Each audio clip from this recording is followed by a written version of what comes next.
Julie students, my name is Hyang Dorje.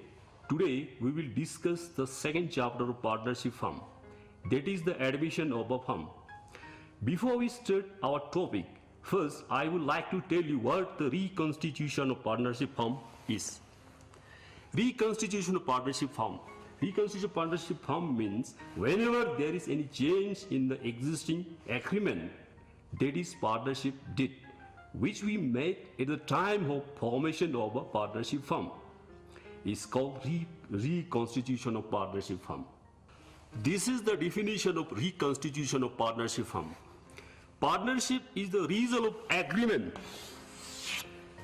जिसको हमने जब पार्टनरशिप फर्म बनाया था उस समय हमने एक डीड बनाया था जिसको हम एग्रीमेंट भी कहते हैं, ठीक है.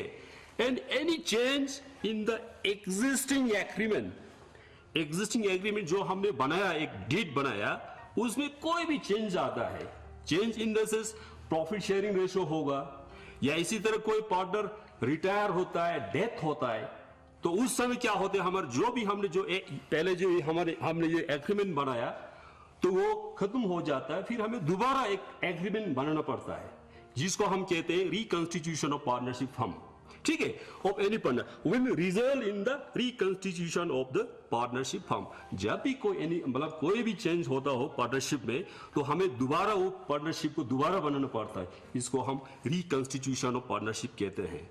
तो रिकंस्टिट्यूशन कब होता है, कुछ रीजन है बच्चे, आप लोगों को मैं बता दूं. Number 1,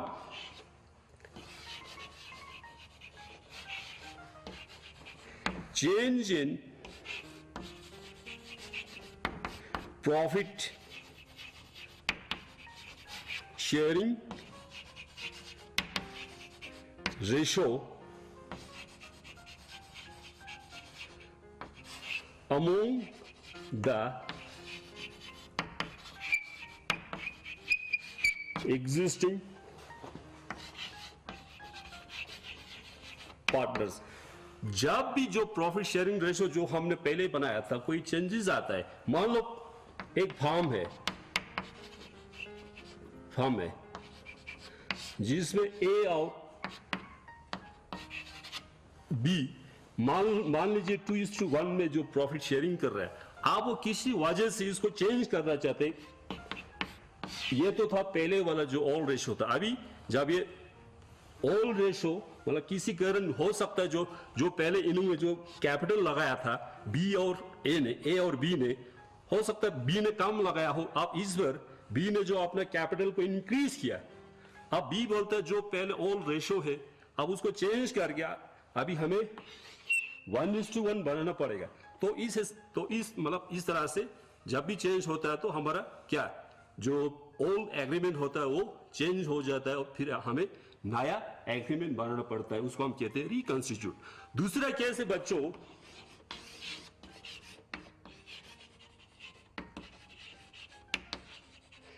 admission of a new,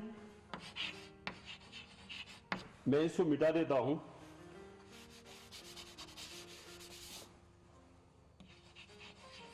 new partner.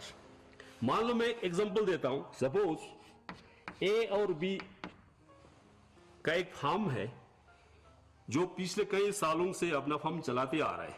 आप ये ए और बी, मान लीजिए कोई सी आया, इसको एडमिट करना चाहता है अपने फर्म में, तो जो इनका पहले जो रेशो था 2:1, आप जब कोई नया पार्टनर एडमिट करेंगे तो जो ओल्ड जो हमारा रेशो था वो चेंज हो जाएगा, क्योंकि जो ए और बी का जो भी ये प्रॉफिट कमाएंगे उसमें से कुछ शेयर सी को भी देना पड़ेगा. तो इस हिसाब से जब हम कोई नया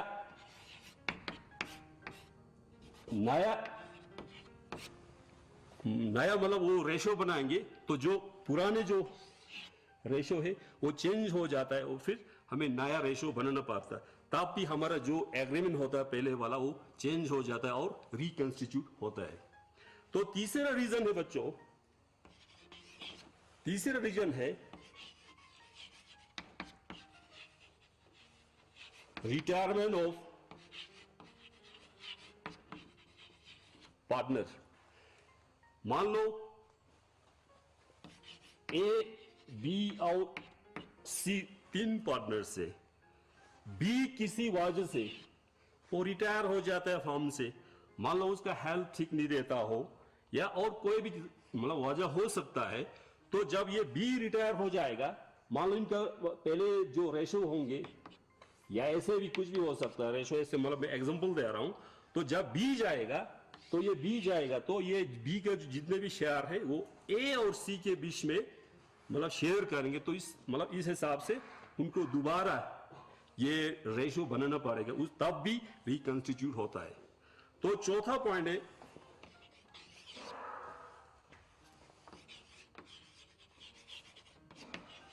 डेथ ऑफ अ पार्टनर। जिस तरह रिटायरमेंट होता है, डेथ होता है, तब भी फर्म से जो पार्टनर होता है वो निकल के जाता है, उस समय भी इस समय जब इस समय रिटायर हुआ, आप ये डेथ होगा, तब भी ये जो बी यहां से चलो चाहे ए भी हो सकता है, बी भी हो सकता है, सी भी हो सकता है, जब वो जाता है तो फिर ए और सी को जो रिमेनिंग पार्टनर्स है उनको दोबारा से प्रॉफिट शेयरिंग रेशियो बनाना पड़ता है, उसको हम कहते हैं रिकंस्टिट्यूशन ऑफ पार्टनरशिप। ठीक है, तो फिफ्थ पॉइंट है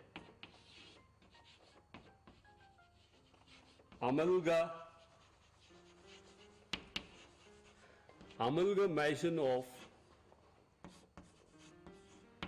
two or more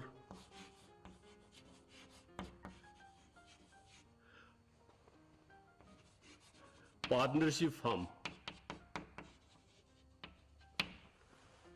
तो ये अमलगमेशन मीन्स जब कोई दो फर्म आपस में मिल जाता है, मान लीजिए फर्म दो फर्म है, फर्म ए और फर्म बी, ये अपना अपना अलग से बिजनेस कर रहे थे पहले, तो जब ये ए और दो आपस में मिल जाता है तो इनका जो पहले जो ऑल एग्रीमेंट होता है वो खत्म हो जाता है, फिर इन दोनों के बीच में एक नया एग्रीमेंट बनता है, तब भी जो हमारा जो पार्टनरशिप जो एग्रीमेंट होता है वो रिकंस्टिट्यूट होता है, तो पुराने जो भी इनका एग्रीमेंट होगा वो खत्म होता है और नया एग्रीमेंट बनता है।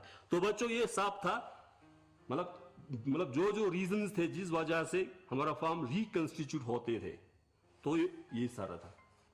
तो बच्चों अब हम करते हैं admission of a partner. Admission कब और क्यों होता है, तो मैं आपको एग्जांपल देना चाहता हूं। सपोज ए और बी है, ठीक है, आप ये दोनों अपना प्रॉफिट या जो भी मतलब कैपिटल अपना बिजनेस को एक्सपेंड करना चाहता है, अपना बिजनेस को डाइवर्सिफाई करना चाहता है, तो ये चाहता है कोई सी को एडमिट करना चाहता है, तो ये कब होता है, एडमिशन तब होता है जब ये दोनों एग्री हो, दोनों मतलब विलिंगनेस हो सी इसमें एडमिट होने के लिए, तभी एडमिशन हो सकता है। जब तक मतलब जितने कोई भी फॉर्म हो, दो या दो से ज्यादा पार्टनर्स होता है उसमें, तो हर कोई एग्री नहीं होता है उस पार्टनर को, न्यू पार्टनर को फॉर्म में एडमिट करने के लिए, तब तक नया पार्टनर उस फॉर्म में एडमिट नहीं हो सकता है। यह कहता है section 31 of Indian partnership act 1932। Section 31 ये कहता है जब तक जितने भी मेंबर्स होते हैं फॉर्म में, हर कोई विलिंगनेस होगा, कंसेंट नहीं होगा उस पार्टनर को, न्यू पार्टनर को एडमिट करने के लिए, तब तक कोई भी नया पार्टनर हम फॉर्म में एडमिट नहीं कर सकता है। तो बच्चों नया पार्टनर क्यों एडमिट करता है, उसके पीछे कुछ रीजंस है। आमतौर पे जो मेन रीजंस होता है दो होता है उसमें। सबसे पहले जब फर्म को कैपिटल की जरूरत पड़ता है, कैपिटल रिक्वायरमेंट। बच्चों आपको पता होगा जब कोई भी हम बिजनेस करते हैं तो उसमें क्या चाहिए, कैपिटल चाहिए, पैसा चाहिए। जब तक हमारे पास पैसा नहीं हो तो हम कोई बिजनेस ही नहीं कर सकता है। तो एक फार्म में उसको पैसे की जरूरत पड़ता है। तो दो मैंने पहले बताया था, एक फार्म में ए और बी है, जितना इनके पास पैसा था उन्होंने तो सारा लगा दिया, आप ये दोनों चाहते हैं अपना बिजनेस को बढ़ाए, प्रॉफिट को बढ़ाए, तो इसलिए पैसे चाहिए, इनको कैपिटल चाहिए। तो इस हिसाब मतलब इस सूरत में ए और बी सी को इसमें एडमिट करता है अपने फार्म में। तो इस जब ए सी को एडमिट करेंगे तब ये सी अपना जो शेयर होगा कैपिटल वो लेके आता है, वो फर्म में लगाता है। इस हिसाब से जो फर्म का जो कैपिटल जो बढ़ जाता है, टोटल कैपिटल बढ़ जाता है। फिर जब कैपिटल बढ़ेगा तो बिजनेस भी बढ़ेगा, जब बिजनेस बढ़ेगा तो पैसा आएगा। तो इस हिसाब से एडमिट मतलब गिरता है कैपिटल के लिए। दूसरा रीजन है बच्चों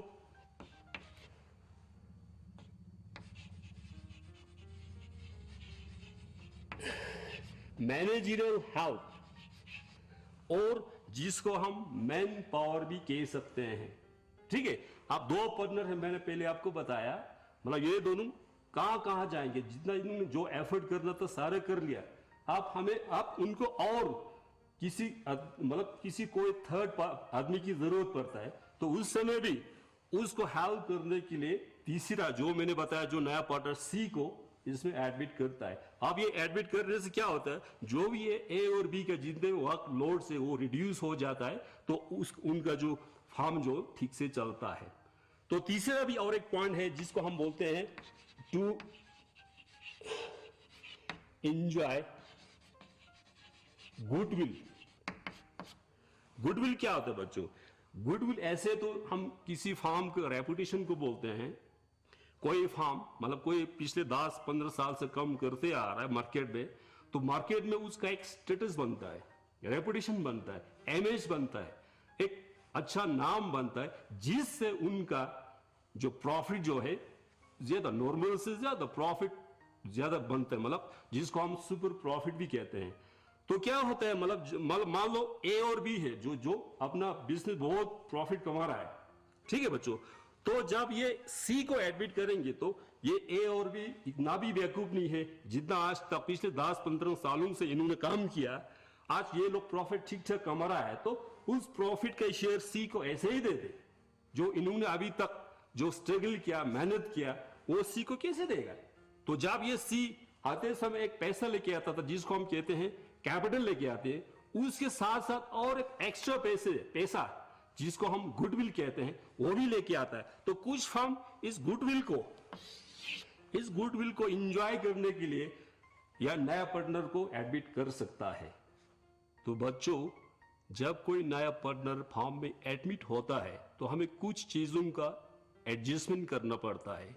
जैसे मैंने यहां पे कुछ लिखा हुआ है, calculation of new profit sharing ratio. मैंने पहले भी आपको बताया, एक एग्जांपल दिया था, जब कोई पार्टनर एडमिट होता है तो जो प्रॉफिट शेयरिंग रेशो है उसको चेंज करके नया एक रेशो बनाना पड़ता है, जिससे जो फ्यूचर में मतलब जितना भी प्रॉफिट आएगा उसी हिसाब से वो लोग शेयर करेंगे। तो हमारे सबसे पहले हमें बनाना पड़ेगा new profit sharing ratio after the admit of new partner, और उसके बाद सैक्रिफाइसिंग रेशो। सैक्रिफाइसिंग रेशो वो होता है जब मान लो मैंने पहले भी बताया आपको, ए और बी दो पार्टनर से सी को एडमिट करता है। जब सी को एडमिट करेंगे तो ए और बी अपने प्रॉफिट का कुछ शेयर्स सी के फेवर में सैक्रिफाइस करता है। तो वो कितना सैक्रिफाइस करता है वो भी हमें निकलना जरूरी होता है जब एडमिशन होता है। तो ये सैक्रिफाइसिंग रेशो निकलना जरूरी क्यों होता है? तो जब न्यू पार्टनर, मैंने बताया गुडविल के बारे में, मैंने बताया कैपिटल को छोड़ के और एक पैसा लेके आता है जिसको हम गुडविल बोलते हैं। जब कोई नया पार्टनर एडमिट करते हैं तो उस गुडविल वो किस तरह डिस्ट्रीब्यूट करना है, वो सैक्रिफाइसिंग रेशो के हिसाब से उन जो ऑल पार्टनर्स है उनके बीच में मतलब कंपेंसेट किया जाता है, उनको जो गुडविल आता है उसको दिया जाता है। दूसरा पॉइंट है ट्रीटमेंट ऑफ गुडविल। गुडविल मैंने अभी बताया, आपको पता होगा एक्चुअली गुडविल का मतलब होता है रेपुटेशन होता है, एक फार्म होता है जो अपना मार्केट में जो स्टेटस बनाता है, जिस स्टेटस से उसका जो सेल होता है या जो भी हो प्रॉफिट कमाता है, उस हिसाब से मतलब जितने भी ये फार्म पुराने होते जाएंगे उतना उसका रेपुटेशन मार्केट में बनता है, उससे उनका प्रॉफिट बढ़ता है। तो अभी मैंने बताया जो नया पार्टनर गुडविल लेके आता है तो किस तरह डिस्ट्रीब्यूट करना है वो हमने इस गुडविल में बताना है। उसका कैसे कैलकुलेशन करना है, कैसे कितना लेके आना है, उसके बारे में हम मतलब दोबारा इसमें वो करना पड़ता है। नेक्स्ट है revaluation of assets and liabilities. Revaluation means to revalue the assets, मतलब जो कोई भी एसेट हो या लायबिलिटी हो, हम उसका दोबारा उसका हम हिसाब लगाते हैं। मान लो एक फार्म है, एक फार्म है जिसको 10 साल हो गया चलाते चलाते, 10 साल हो गया। तो स्टार्टिंग में इन्होंने एक मान लो एक लैंड खरीदा जिसको इन्होंने दिया 5 लाख। आप फार्म को चलाते चलाते अभी इस समय 10 साल हो गया। आप जो उस लैंड का अभी मार्केट वैल्यू इसका बन जाता है 25 लाख। ठीक है। अब जब नया पार्टनर एडमिट होता है तो जो लैंड का वैल्यू बढ़ा, पिछले 10 साल में खरीदा था उन्होंने, अब तक कितना मतलब पैसे का डिफरेंस हुआ 20 लाख। जो 20 लाख मतलब उनको ऑल पार्टनर्स को गेन हुआ। क्या ये 20 लाख जो नया पार्टनर हम एडमिट करने जा रहे हैं क्या इनको भी मिलना चाहिए? बिल्कुल नहीं मिलना चाहिए बच्चे। जब भी कोई पार्टनर एडमिट होता है तो पुराने जो भी चाहे एसेट्स होगा या लायबिलिटीज होगा, मान लो हो सकता है कोई मतलब लायबिलिटी हो, किसी को पेमेंट करना हो, या कोई लोन हो सकता है। अगर वो लोन भी होता हो है ना, तो ये भी कोई मतलब ये पार्टनर नया पार्टनर आने से पहले कोई लोन होगा तो वो लोन भी सी को, जो हम न्यू पार्टनर एडमिट करने जा रहा है मतलब जा रहा है, उसको वो लोन का पैसा चुकाना नहीं पड़ेगा, मतलब नहीं चुकना चाहिए, उसको नहीं लगना चाहिए। क्यों लगेगा उसको? क्योंकि वो तो अभी आया, जो लोन था वो तो पिछले पता नहीं कितने सालों से लाया है। वो भी लोन जो चुकता करेगा वो जो ऑल पार्टनर्स होगा, चाहे जो भी हो, ए या बी कर लीजिए, सी को मतलब शेयर मतलब पेमेंट या जो मतलब लायबिलिटी को पेमेंट नहीं करना पड़ेगा। तो नेक्स्ट है बच्चों डिस्ट्रीब्यूशन ऑफ एक्यूमुलेटेड प्रॉफिट या लॉसेस या रिजर्व्स। आप जब सी आने वाला है, जब सी आएगा तो उनके पास पहले का जो अनडिस्ट्रीब्यूटेड चाहे प्रॉफिट हो या लॉस को अभी तक इन्होंने नहीं मतलब कोई लॉस आया हो बिजनेस में, जरूरी नहीं कि हर समय प्रॉफिट ही आएगा, कई बार लॉस भी आ सकता है। या उसी तरह कोई रिजर्व हो, रिजर्व मींस जो प्रॉफिट का मतलब कुछ पार्ट बिना डिस्ट्रीब्यूट किए हुए साइड में रखता है, वो फ्यूचर यूज पे है। फ्यूचर में हमें कुछ भी हो सकता है, इमरजेंसी मतलब कोई भी, तो उस समय यूज करने के लिए कुछ प्रॉफिट का पार्ट मतलब साइड में रखता है पार्टनर, आपने मतलब बीच में इसको डिस्ट्रीब्यूट नहीं करता है। उन सब को जितने भी होंगे पहले का न्यू पार्टनर आने से पहले, चाहे प्रॉफिट हो पहले का जो डिस्ट्रीब्यूट ना किया हो, चाहे लॉस हो या रिजर्व हो, कोई भी प्रकार, रिजर्व बहुत तरह के होते हैं। हर किसी को इसको मतलब जो नया पार्टनर आने जा रहा है उसको आने से पहले हर किसी को मतलब सबको खत्म करना पड़ता है। नेक्स्ट है भाई preparation of partners capital account. अब जब नया पार्टनर्स आएगा तो हर किसी का अपना अपना पार्टनर्स कैपिटल और बैलेंस शीट लास्ट में बनाना पड़ता है। तो बच्चों अब हम करेंगे न्यू प्रॉफिट शेयरिंग रेशियो कैसे कैलकुलेट किया जाता है। मैंने यहाँ पे एक क्वेश्चन लिखा है, वो क्वेश्चन लिखा है हम कैसे इसको कैलकुलेट करते हैं। पहले मैं क्वेश्चन को पढ़ता हूं। A and B are partners sharing profits in the ratio of 3:2। They admitted C को एडमिट करता है as a new partner for 1/5 share in the future profit of the firm. Calculate new profit sharing ratio of A, B and C. अब हमें जब हमने C को admit किया तो उनको दे रहा है A और B 1/5 शेयर दे रहा है, जो अपना प्रॉफिट के शेयर में से 1/5 C को सैक्रिफाइस कर रहा है। तो उस हिसाब से हमें किस तरह new profit sharing ratio calculate करना है, तो मैं आपको सॉल्व करता हूं इस क्वेश्चन को।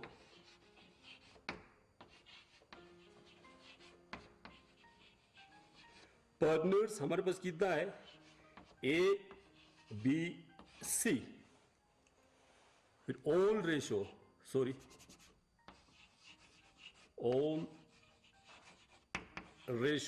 ऑल रेशो दिया है भाई कितना 3:5। तो ए का बन गया 3/5। 5 कैसे बने, इन दोनों का टोटल 3 और 2 का, और बी का बनता है 2/5। सी का तो कोई ऑल रेशो है नहीं, मगर सी को मिल रहा है कितना सी को मिल रहा है जो न्यू रेशो होगा, आप सी को मिल रहा है 1/5, जो ए और बी ने अपनी प्रॉफिट में से सैक्रिफाइस करेंगे 1/5, जो सी को मिलने जा रहा है। आप यहां पे क्वेश्चन में ये लिखा है सिर्फ बी और सी को एडमिट कर, ए और बी सी को एडमिट कर रहे हैं, मगर इन्होंने ये नहीं दिया है कि ए और बी सी को कितना कितना देना है। बेशक इसमें 1/5 तो दिया है, मगर ए और बी किस तरह सेक्रीफाइस करेंगे अपने प्रॉफिट में से। अब इसके लिए हमें मतलब एक एजम्पशन करना पड़ता है। मैं यहां पे कर दूंगा, late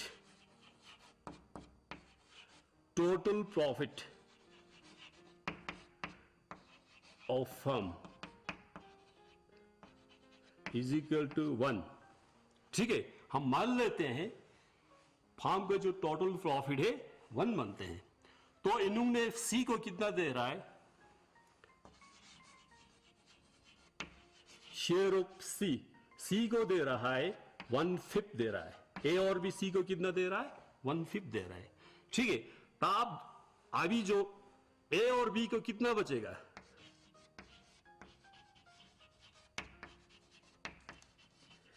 remaining share of A और A and B is equal to बनेगा कितना, जो टोटल प्रॉफिट है हमारे फार्म का वो तो 1 है। आप इसमें से 1 में से 1/5 किसको दे रहा है, किसको दे रहा है, सी को दे रहा है, जिसको हमने अभी एडमिट किया। तो इसका रिमेनिंग कितना बनेगा, ये हो गया 4/5। ठीक है, आप टोटल में से 1/5 सी को दिया, तो जो रिमेनिंग है 4/5, जो ए और बी आपस में बंटेंगे। अब ये किस तरह बंटा जाता है, 4/5 इनटू इनका ऑल रेशो कितना है 3/5। आप इसको कैसे कैलकुलेट करेंगे, 3 4 12/25। ठीक है, तो उसी तरह बी को कितना मिलेगा, जो रिमेनिंग था 4/5 में से, सॉरी 4/5 में से कितना मिलेगा, 2/5। तो ये हो गया 8/25। तो ये बन गया। आप देखो सी को इन्होंने कितना दिया, 1/5। आप ये जो इनका जो डिनोमिनेटर है इसका बराबर करना पड़ता है, आपने पहले पढ़ा होगा मैथमेटिक्स में। आप ये 25 करने के लिए 5 को कितना हो गया, 5/5 जब बनेगा तो 5/25। तो ये बन गया बच्चों आपका new profit sharing ratio. New profit sharing में शॉर्ट में लिख देता हूं, कितना बन गया, ए का कितना हो गया 12, बी का 8 और सी का 5। ये आपका बन गया न्यू प्रॉफिट शेयरिंग रेशो। इसी के साथ में सैक्रिफाइसिंग रेशो को भी किस तरह कैलकुलेट किया जाता है मैं आपको भी इधर ही मैं बता देता हूं। तो सैक्रिफाइसिंग रेशो निकालने का फॉर्मूला क्या है बच्चे, sacrificing ratio equal to old ratio minus new ratio. तो हमें यहां दोनों इंफॉर्मेशन अवेलेबल है, ऑल रेशो भी है और न्यू रेशो भी है। तो अब हम यहां पे आसानी से मतलब वो ये निकल सकता है सैक्रिफाइसिंग रेशो। ठीक है, ऑल रेशो है हमारे पास 3/5 और न्यू रेशो है 12 डिवाइडेड बाय 25। तो इन दोनों का आएगा, तो यहां पे एलसीएम आएगा 25 और ये हम कितना हो गया इसका 5 3 से 15 हो गया यहां पे, तो -12। तो ये बन गया कितना 3/25। इसी तरह हम बी का अगर सैक्रिफाइसिंग रेशो निकालेंगे तो ऑल रेशो कितना है 2 डिवाइडेड बाय 5 -8/25। तो अगर इसका एलसीएम लेंगे तो 25 हो गया, ये 5 कितने से 5 5 से 25, 2 से 10 हो गया, ये -8, ये हो गया 2/25। सी का तो कोई सैक्रिफाइसिंग रेशो निकलेगा नहीं, तो हमारा सेक्रीफाइसिंग रेशियो कितना आ गया? सेक्रीफाइसिंग रेशियो इक्वल टू 3:2, ये आ गया हमारा सेक्रीफाइसिंग रेशियो। तो इस तरह किया जाता है बच्चे, सेक्रीफाइसिंग रेशियो और न्यू रेशियो किस तरह कैलकुलेट किया जाता है। तो बच्चों आज हमने पढ़ा एक फॉर्म रिकंस्टिट्यूट कैसे होता है, और जब कोई पार्टनर एडमिट होता है तो मतलब किन चीज़ों का हमें ध्यान रखना पड़ता है। उसी तरह हमने न्यू रेशो किस तरह बनाया, सेक्रीफाइसिंग रेशो किस तरह बनाया। अब हम नेक्स्ट टॉपिक लेके आएंगे नेक्स्ट क्लास में गुडविल के बारे में, वो किस तरह ट्रीटमेंट किया जाता है गुडविल के बारे में। Thank you.